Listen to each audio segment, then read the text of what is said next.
Just what comes to mind when you think about what Kevin Durant has been able to do this season, despite all the adversity and guys in and out of the lineup and what he's been able to consistently do for this group?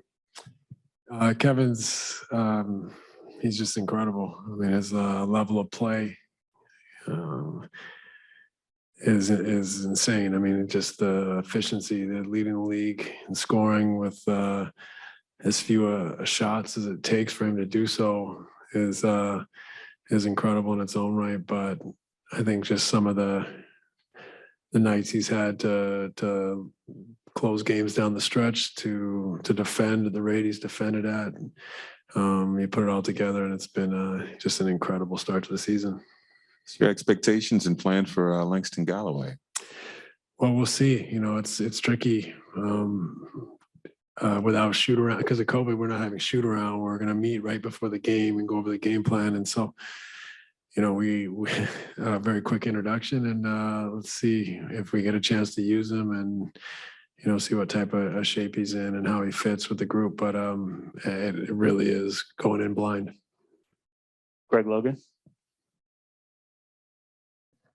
Steve, even with 9 guys, what kind of consideration do you have to give to getting Durant some kind of rest during this period? Because it's not just one game, it's 5 or 6 games in this period. Yeah, it's a really important topic. I don't know that we can continue to lean on him the way we have. It doesn't feel right. And, I know he's enjoying it. I know he's enjoying playing at the rate he's playing at and trying to, bring his teammates along with him and all the responsibility that he's accepted and crushed. Basically, it's just been incredible. But at the same time, we know that's not safe or sustainable to continue to lean on him like that. So, there's going to be a lot of consideration, and we'll have to figure out a way to give him breaks. Brian Lewis. Hey, Steve. How many more of the hardships available to you do you anticipate using? And I guess what goes into that decision? Is it how many more COVID cases you have? Is it the players that are available to you? What goes into the decision? How many of them?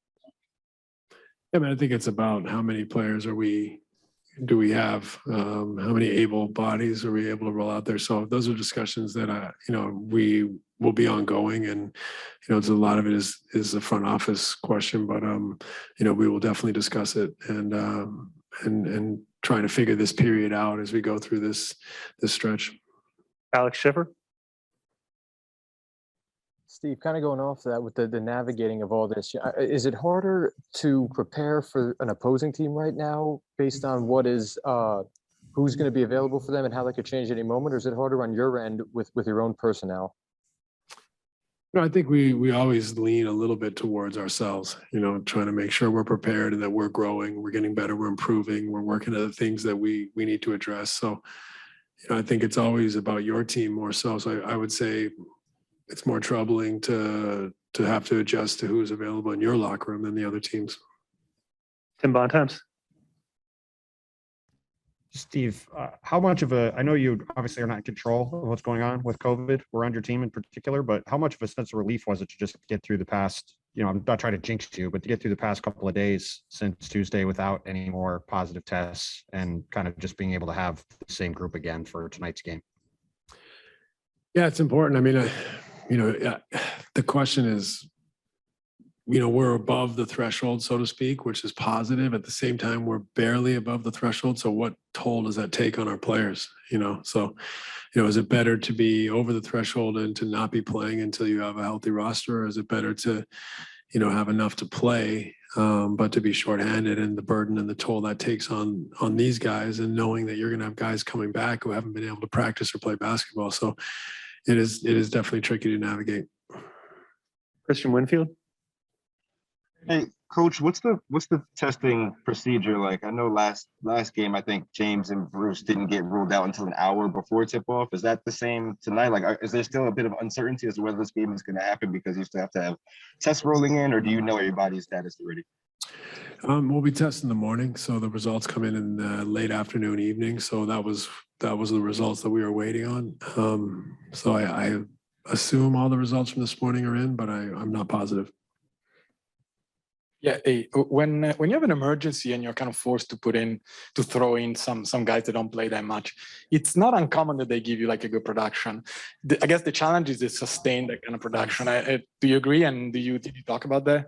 Yeah, it's. I thought our rookies responded incredibly well to their first, kind of stint of heavy minutes, heavy responsibility.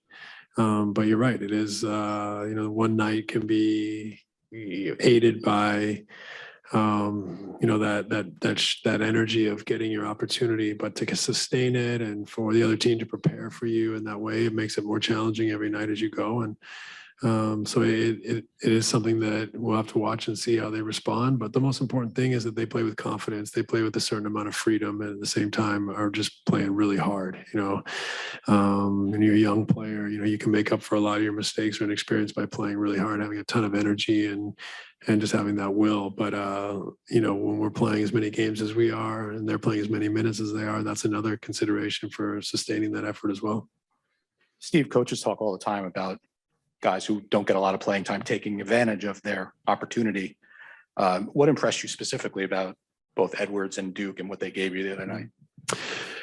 Well, they were very productive, clearly. I thought they defended, they rebounded, and they were able to score the ball and affect the game on offense as well. So, they both have, I think, NBA physicality. They're both good defenders and have size for their positions. And I think they both have capabilities offensively to develop into good players. So it was good to see those signs on display and to see them take their opportunity and to affect winning. But they're still development players. We're still trying to continue to see them grow and continue to improve because they do have a lot of upside remaining. It's a challenge in facing this Philadelphia team led by Joel Embiid. Yeah, an excellent team. We know Joe is a perennial MVP candidate these days. He's a matchup nightmare. He's able to shoot from the perimeter, but also is a great post player. So they have shooters around them. They have versatility. They have some continuity. So they're a difficult team, and we're going to have to really be switched on tonight to be able to take away some of the easy ones that they're able to get. Greg Logan. Greg, you muted yourself. Sorry, can you hear me? Gotcha. Okay, logistical question. With no practice, no shoot around, do you guys still have group meetings? Do you have film sessions? Is that how you try to implement a game plan day to day? Yeah, right before the game, we'll meet, we'll watch some film, we'll walk through quickly. But we definitely are erring on the side of having less or as little time in concentrated group settings. So, it's not the end of the world, but it's not the normal routine. Alex Schiffer. Steve, do you happen to know what the guys in health and safety protocols right now? Are they able to do any kind of physical exercise, even if that's just hopping on a bike, or are they just on the couch essentially and in bed until they clear this? I don't even know that we are there yet. I think they can't.